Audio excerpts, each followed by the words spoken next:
今天Intan和Sinta想聊一聊重男轻女，是一个根深蒂固的传统，认为男人比女人更重要。诶，什么？女人不重要，我们可不答应。重男轻女这个观念啊，在很多社会里根深蒂固，特别是在那些有强烈父权文化的国家，比如中国。那么这个想法呢，其实来源于几千年前的封建制度。那时候大家都认为男生比女生更有价值，所以女生常常被当成二等公民，好像只是男生的一个陪衬或者是附属品。大家好，我是Intan，我是Sinta，欢迎你们来到我的频道 Dynasty。Pertama-tama Intan mau membacakan pesan yang masuk dari Saweria. Dari Amelia, berkreasi terus ya. Makasih buat teman-teman yang mau mendukung channel ini, teman-teman bisa mendukung via Saweria atau PayPal yang linknya ada di deskripsi ya. Nanti di Saweria atau PayPal bisa nulis message tuh. Message-nya akan Intan bacakan di video berikutnya. Okay, let's start. Pernah denger nggak sih kalau di China kuno itu orang itu nganggep kalau kastanya cowok itu lebih tinggi daripada kastanya cewek? Iya, pernah. Kok bisa ya? Itu kan merugikan cewek banget gitu loh. Jadi ada ceritanya Tan. Dulu itu ada orang yang bernama Confucius. Nah, orang ini itu adalah filsafat utama yang sangat berpengaruh di negeri Tiongkok. Nah, filsafat ini menekankan pentingnya hierarki di dalam keluarga dengan laki-laki sebagai kepala rumah tangga dan perempuan sebagai sosok yang harus patuh kepada ayah sebelum dia menikah, suami setelah dia menikah, anak setelah dia menjadi janda. Dan patuh sama anak, kita yang lahirin ngapain patuh sama anak? Iya, dan konsep ini tertuang di dalam satu buku yang judulnya itu San Cong Si De. San Cong Si De. Dan San Cong Si De ini menerapkan kepatuhan perempuan terhadap laki-laki dalam tahapan kehidupannya.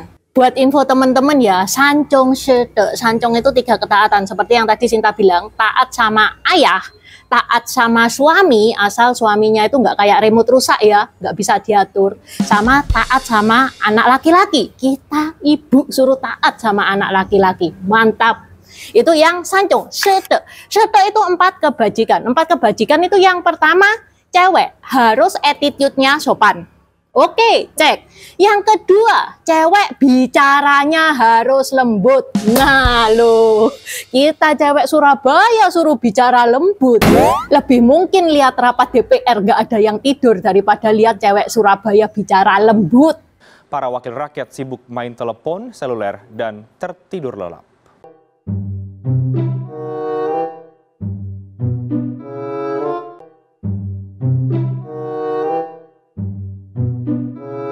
Bicara lembut loh ya, bukan sopan. Kalau sopan sih sopan, kan kalau lembut itu kan kayak Kyojan yang disamkok hansang kayak gitu kan. Mana ada cewek Surabaya kayak gitu ya toh? Itu yang kedua ya. Yang ketiga, penampilan harus rapi. Oke, cek.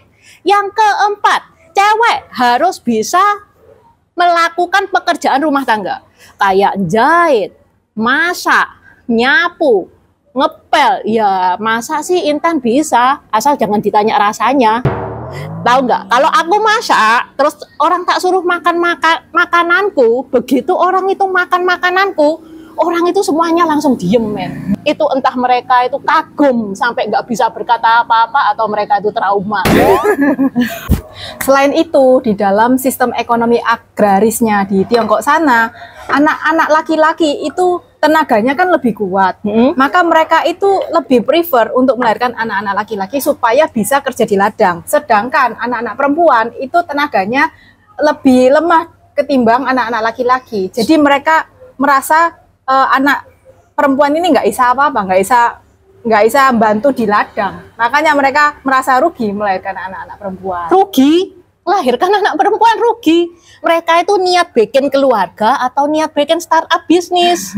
Kalau mau untung ya jangan hamil, buka warung. Tadi katanya itu soalnya anak cewek itu nggak bisa kerja di ladang. Mungkin zaman dulu itu kerjaan itu semuanya hubungannya sama fisik, ya. Makanya kok merasa rugi punya anak cewek iyo. Iya. Itu tadi sejarahnya ya guys ya. Kenapa kok kastanya cowok itu dianggap lebih tinggi daripada cewek itu sejarahnya. Yang mana ini merugikan banget sama perempuan. Intan mau share sedikit ya pengalaman pribadinya Intan. Intan itu punya AI. Begitu Intan lahir, AI-nya Intan itu langsung bilang, waduh kok cewek, waduh kok cewek. Oke lah, Intan nggak denger karena pas itu Intan masih bayi, iya kan. Tapi seiring berjalannya waktu Intan tambah besar, itu diulang-ulang terus guys. Kan ya, waduh kita ini cewek manusia ya, merasa sakit hati ya kan. Kan merasa kayak nggak diinginkan gitu kan ya. Itu pengalaman pribadi. Kalau pengalaman nasional, dampak nyatanya ada di diskriminasi pendidikan. Yang mana cowok itu harus sekolah, terus cewek nggak boleh sekolah. Akibatnya cewek-cewek itu tingkat literasinya itu rendah banget. Ya karena tingkat literasinya rendah, IQ-nya juga rendah, terus ya cari kerjanya susah karena nggak ada ilmunya. BTW, kamu pernah nyesel gak sih terlahir sebagai perempuan? Soalnya aku nih ya, aku, andai kata nanti waktuku reinkarnasi, dewa itu tanya ambek aku, kamu mau jadi cewek apa cowok? Aku milih cewek loh. Soalnya yang pertama, kamu tahu dewe toh, aku itu suka balet dan aku suka balet itu bukan karena dipaksa loh sama mamaku. Aku karena kepengen dewek.